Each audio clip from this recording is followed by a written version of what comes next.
Vamos a tomar contacto con nuestro amigo y corresponsal en la ciudad de Bogotá. Nos vamos a Colombia, ya se encuentra en línea Francisco Espinel. Hola, querido Francisco, ¿cómo anda, mi querido Pancho? ¿Todo bien? Muy bien y muy contento de saludarte, Horacio, y sobre todo de volvernos a encontrar en estas redes de opinión y sobre todo de análisis. Sí, Acá en señor. Bogotá, unos 15 grados. 15 grados, bueno, está fresquito, ¿eh? La verdad, pensé que había una temperatura mayor. Acá estamos orillando una temperatura de por arriba de los 28 grados, la más fresca que venimos teniendo de este verano.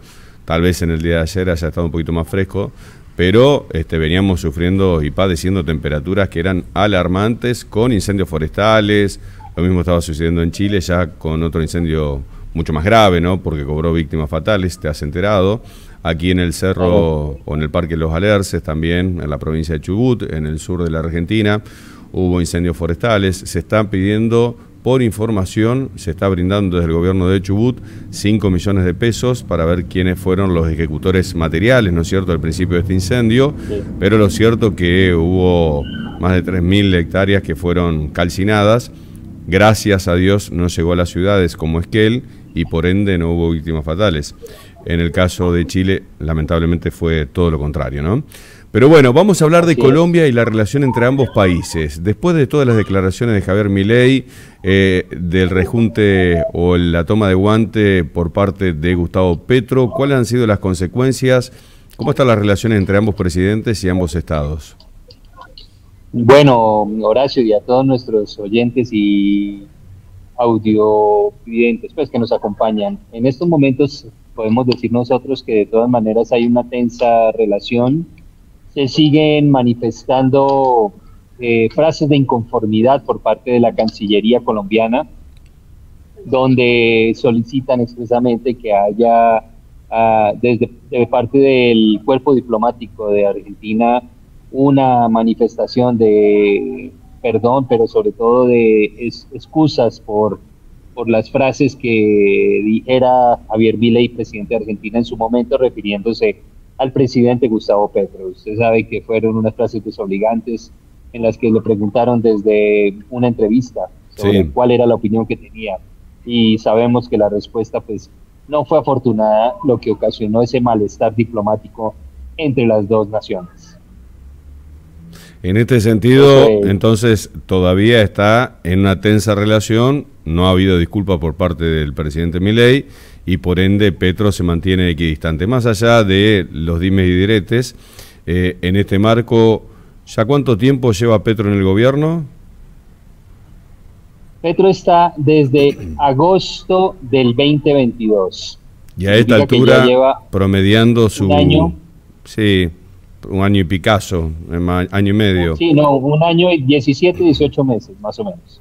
Promediando su gestión, Sí. ¿cómo está el tema de los indicadores, tanto a nivel social, económico y sobre todo en materia de seguridad con el actual presidente?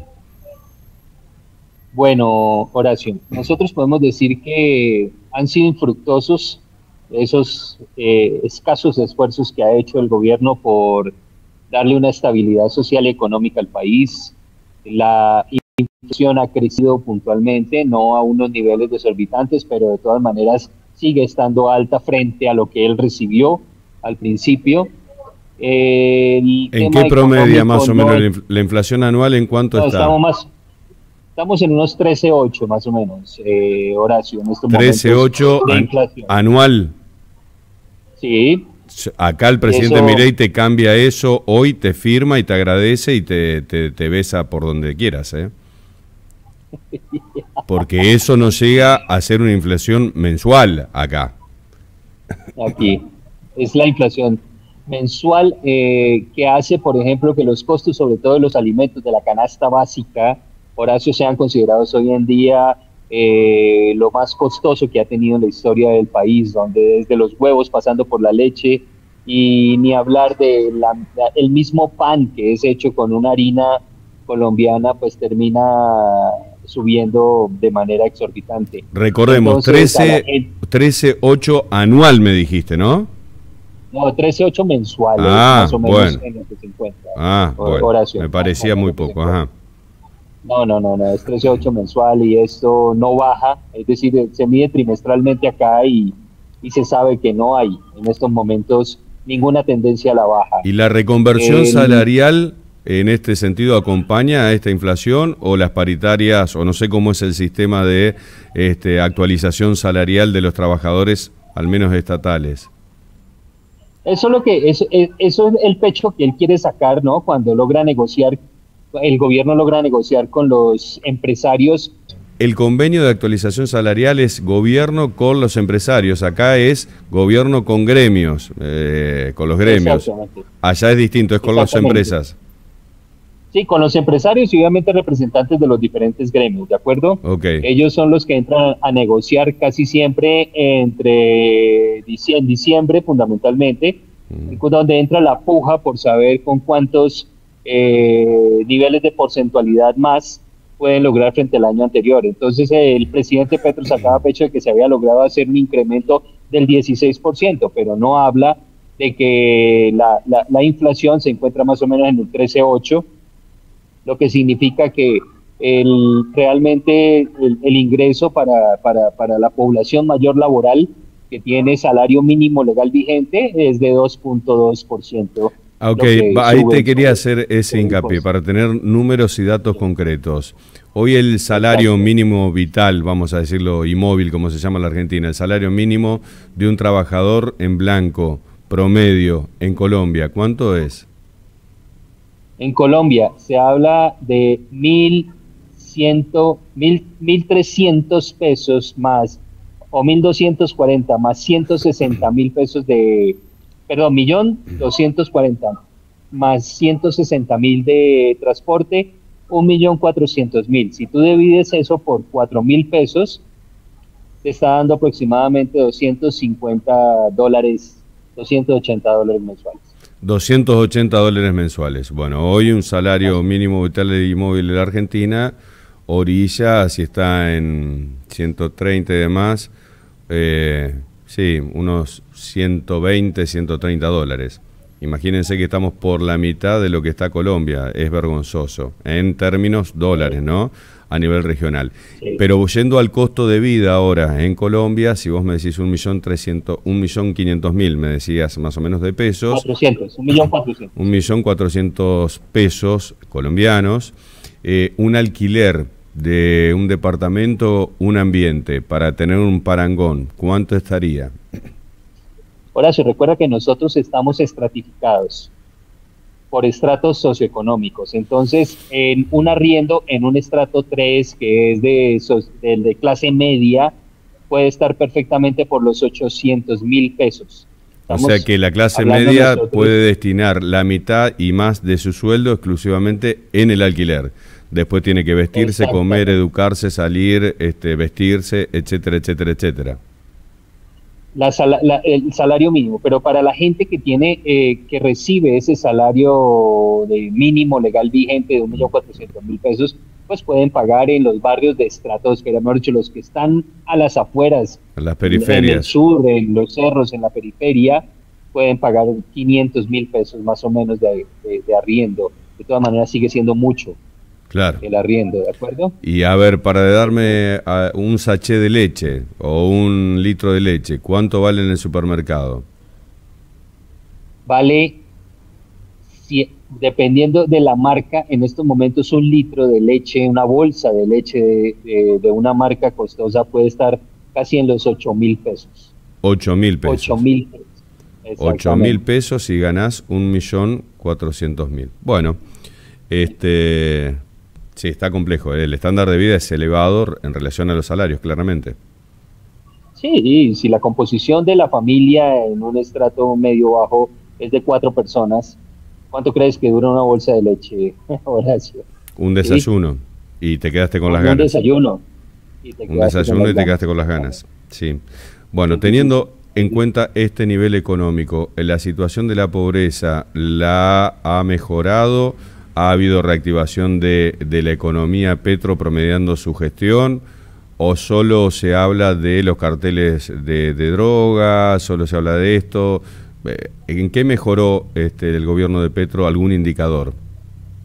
El presidente Gustavo Petro y su gobierno se han enfocado mucho en ir a las regiones, en llevar el Estado a las regiones, y ellos han entrado mucho a mediar en las situaciones socioeconómicas de departamentos como Chocó, que es un departamento del Pacífico colombiano, del occidente de Colombia, que tiene mucha pobreza.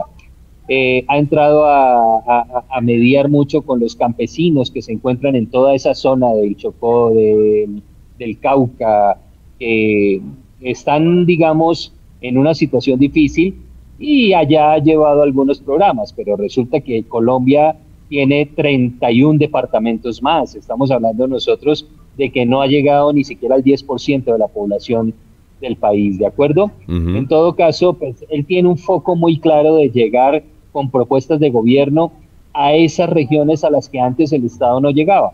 Pero no cuando lo decís está haciendo propuestas de gobierno son contenciones, o sea, contratos, no sé, algún tipo de subsidio, algún plan de asistencia social. De esto estamos hablando. Exacto, exacto. Llevando programas alimentarios, no trabajo genuino. Salud, no trabajos genuinos, porque está diciendo que es muy difícil que pueda estar él negociando, obviamente, su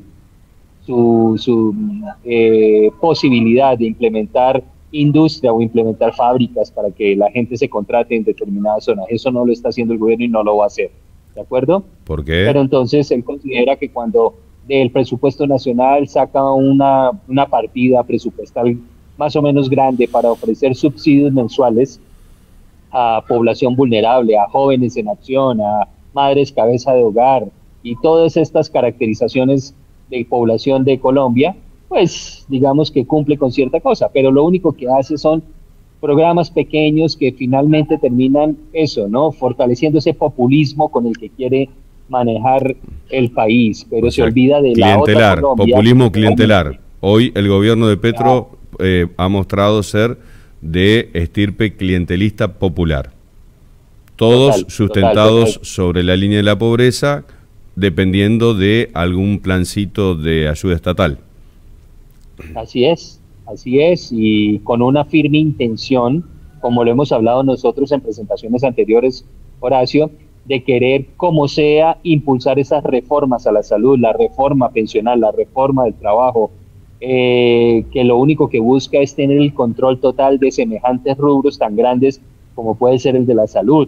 Entonces, se enfrancan unas peleas con las cortes, con los congresos, con todas las personas, para tratar de sacar adelante esas propuestas que le van a dar a él un control presupuestal muy grande, pero que no tiene presentado un plan real de manejo de esos presupuestos. Claro. Es decir, si el gobierno elimina las EPS, si el gobierno elimina todas las entidades prestadoras de salud, está el gobierno en capacidad de atender la salud a un nivel más o menos aceptable en los 1.117 municipios que hay en el país, los 32 departamentos que tiene, y obviamente en todas las regiones donde supuestamente él dice que quiere llegar con igualdad de condición para todos.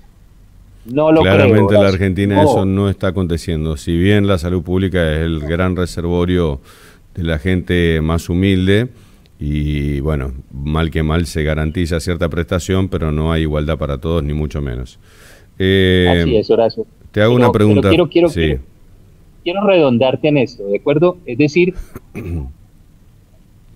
la gente critica mucho que no se ha concentrado en gobernar como debe gobernar, sino en enfrentamientos con oposición y con unos actores muy particulares de opinión pública, pero se olvida de que es el mandatario. Entonces le critican muchísimo eso. Mire, usted no puede estar gobernando desde la cuenta de X y no puede estar gobernando desde declaraciones de los medios estatales para simplemente referirse a determinado congresista o a determinada fiscal general o a cualquiera de ellos, que es con los que tiene enfrentamientos puntuales.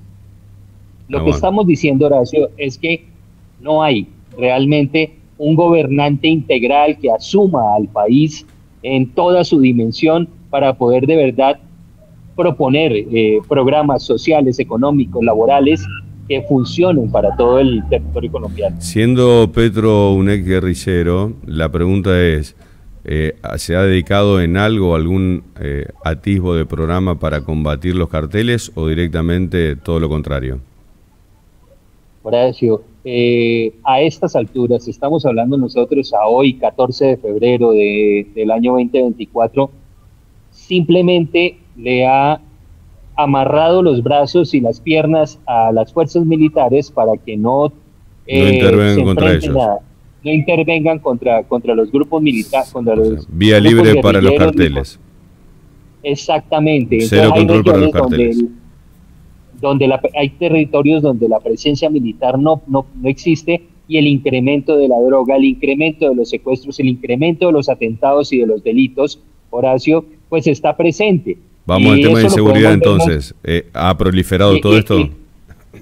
Claro, Horacio. Entonces, nada más hace unos días, Horacio, un ataque a una población en Piendamó, Cauca, donde las disidencias de las FARC, los que se retiraron del Tratado de Paz, y esta disidencia ataca a un bus escolar, Horacio. Hay 4 muertos y hay 2 heridos, entre ellos 2 menores de edad, Horacio. Esto no puede pasar en el país, ¿de acuerdo? Y entonces la fuerza militar no puede estar, el gobierno lo tiene de manos cruzadas. Entonces ese tipo de acciones es muy difícil. En las imágenes que estamos viendo, Horacio, encontramos nosotros que Bogotá está desmedida en seguridad.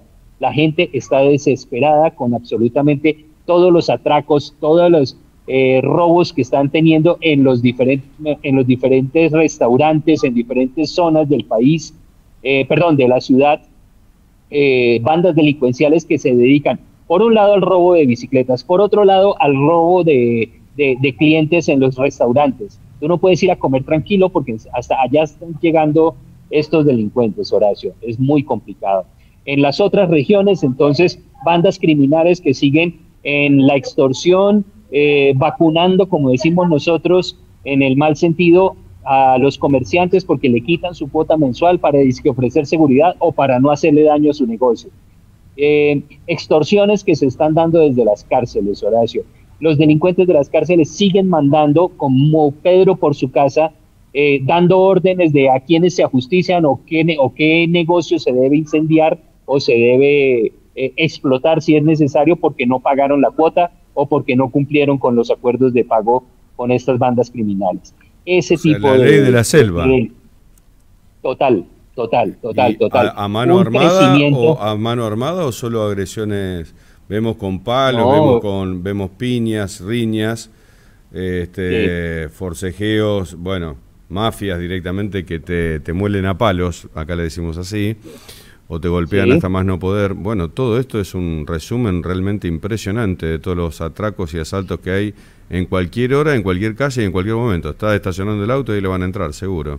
Allá vienen 2, mirá cómo lo percibieron, vienen corriendo mientras están guardando un auto y se metieron enseguida. ¿Armas se consiguen por doquier? Horacio, es muy fácil para los delincuentes armarse en Colombia. Entonces, no solo con armas blancas, también con armas de fuego, y terminar haciendo y cometiendo toda esta cantidad de actos delincuenciales que tienen amedrentada a la población. La gente ya no quiere ir a un restaurante a comer, Horacio, porque allá le llegan con armas de fuego a atracar, ¿entiendes? Entonces, es desesperante. Entonces, el presidente dice, eso ya no es responsabilidad mía, eso es responsabilidad del alcalde. Y el alcalde de Bogotá, Galán, el alcalde pues tuvo un quebranto de salud, esta semana no ha podido estar pendiente, pero también creemos que está todavía planeando y resulta que ya tiene que estar teniendo acciones concretas para enfrentar estos temas de delincuencia y de inseguridad en la capital colombiana. O sea, Petro maniató a las fuerzas de seguridad en el combate que había hecho su antecesor contra los carteles. En las regiones. Y los intendentes miran para el costado porque no pueden detener estas mafias. De hecho, supongo que todo el financiamiento de las campañas vienen desde el mismo origen, ¿no? Entonces el proliferar de este tipo de atracos es permanente. ¿Y qué hace el colombiano? Horacio, el colombiano de bien, digamos, el de clase media, ¿se quiere ir? ¿Qué es lo que pasa?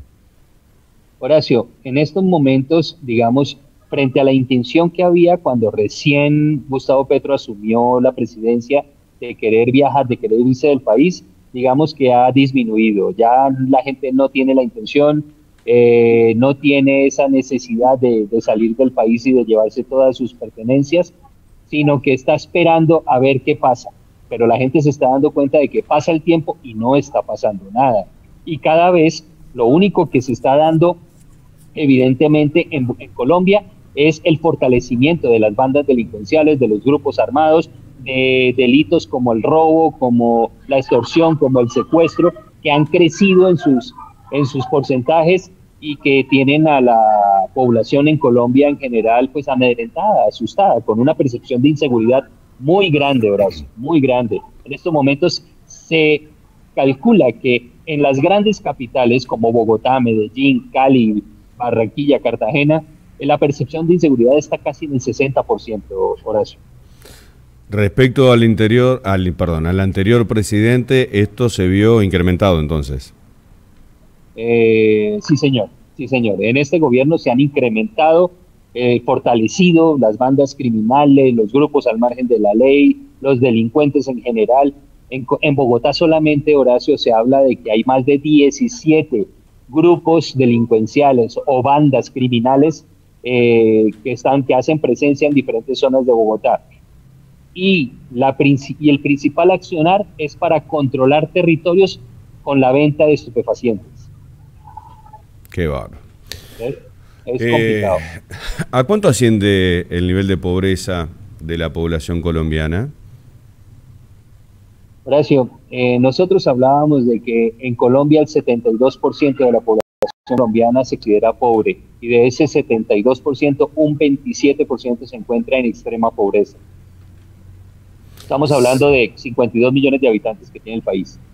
Y entonces en esa materia, ¿cuántos se encuentran en una relación de trabajo formal? La informalidad es prácticamente absoluta. Si el 72 está sumido a la pobreza, o son muchos los empleados que están debajo del nivel de pobreza. La población laboralmente activa está más o menos en un 30-34%, pero muchos de ellos son informales, Horacio, ¿me entiendes? El que monta el carro de hamburguesas en la calle, que no paga arriendo, que no paga impuestos, pero pues que es su forma de sostenerse. Es una economía informal que ayuda para la manutención de su familia, pero no le aporta nada al desarrollo del país. Mientras que, digamos, los que están laboralmente activos con contratos o por prestación de servicios o contratos laborales a término fijo o a término indefinido, están más o menos en un 18-20%. O sea que el país se sustenta con el 18 o 20% de lo que producen los colombianos. El resto es informal para la subsistencia y bueno, y lo que pueda llegar a recaudar por exportaciones, etcétera, Colombia. O sea, de ahí queda claro cuál es el financiamiento para mantener todo el Estado, ¿no? Que es lo que de lo que no se habla, que tampoco se combate. Así es, Horacio. Cuando tú ves que las principales capitales del país ostentan, por ejemplo, los mayores índices de desempleo, entre 20 y 22% de desempleo, pues tú dices que la cosa no está bien. Hay regiones en Colombia como el eje cafetero, regiones en Colombia como Ibagué o como la frontera con Venezuela que hacen que el país se encuentre de todas maneras unas desigualdades de pobreza, pero sobre todo de desempleo muy delicadas, porque precisamente hay baches demasiado grandes entre una región y otra, ¿no? Un abrazo grande, Francisco, gracias por este contacto igual que siempre, ¿eh? Nos mantenemos en contacto. Horacio, un saludo y todo mi abrazo y mi afecto para los argentinos. Desde Bogotá, Francisco Espinel. Un abrazo grande.